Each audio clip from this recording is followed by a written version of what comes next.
aadaankii ugu horreeyay ee salaada maqrib ayaa looga istaagay.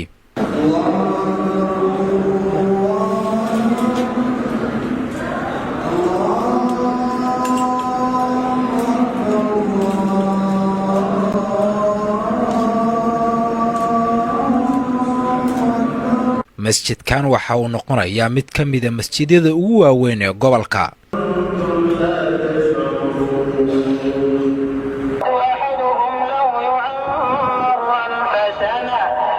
madaxweyne ku-xigeenka dowladda galmudug cali daahir ciid iyo qaar ka mid ah golihiisa wasiirada ayaa xarigga ka jaray. waxa ay indhayn ku sameeyeen qaybaha uu ka kooban yahay markaskan oo lagu magacaabo jaamicul ummaha. xarig jarka dhismaha markaskan kadib waxaa la qabtay munaasabad lagu weyneynayo xarig jarkiisa, waxaana ka qayb galay mas-uuliyiin, abwaano, culimo awdiin iyo qaybaha kala duwan ee bulshada. gudoomiyaha degmada Cadaado Cabdilaahi Cabdiraxmaan Xuseen Tootoole ayaa munaasabada ka sheegay in dhismaha masjidkan uu qayb libaax la ka qaadanayo sare u qaadista bilicda magaalada. baraka group oo hirgeliyay masaajidkan oo Dayib Sheekh Cabdulaahi uu raggii nagala joogay oo barnaamijkaas hogaaminaya oo ka mid ahaa. waxaan leeyahay aad iyo aad u mahadsantihiin dhammaan culimada, aad iyo aad u mahadsantihiin madaxda, aad iyo aad u mahadsantihiin. xafladii markaska iyo masaajidkan waa noo furan tahay. ugaas Farxaan Maxamed Dhoore iyo sidoo kale xaaji Dayib Sheekh Cabdulaahi ayaa ka sheekeeyay marxaladii uu soo maray dhismaha masjidkan. sidaa darteed marka qof walbaaba inta uu haysto inuu ilaahay xaggiisa u horumarsado. dabcan masjidku waa sadaqa jaariya. ciddii dhisatay ama bixisay haddii ilaahay dartii ula jeeday ilaahay bay amaalkiisa ka helaysaa. laakiin waxaa intaan kulmiyey waxaa ka mid a deegaankii laftiisii in dib loogu soo laabto. masjidkan waxaan ugu talagalnay halkii mar inay ku tukan karaan 1500 qof. 1500 qof baa ku tukanaysa.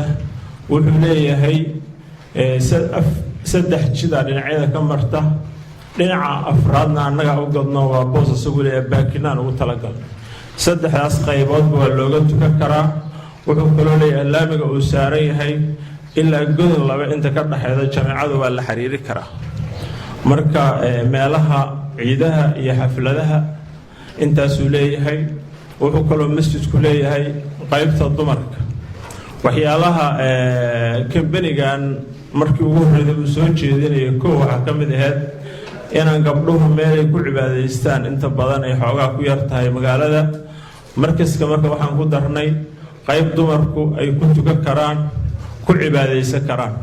musqulaha iyaguna waa sidoo kale way diyaarsan yihiin. meelihii weysada loogu talagalay iyadana way diyaarsan yihiin. maxamed cabdulaahi macalin aadan tiiceeye madaxweynihii hore ee maamulkii ximin iyo xeeb ayaa shirkadda baraka group uga mahad celiyey dhismaha markaskan.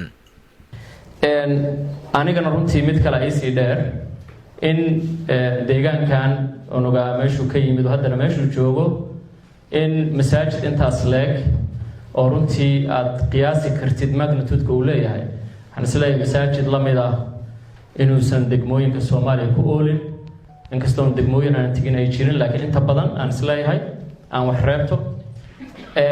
waxay ku tusinaysaa inuu bilicdii deegaanka soo kordhiyey, shaqo abuuris inuu sameeyey, in maaragtay uu soo kordhinayo jiil cusub oo waxbarasho u baahnaa inuu meeshii wax lagu baro maadaama meeshii uu markas yahay.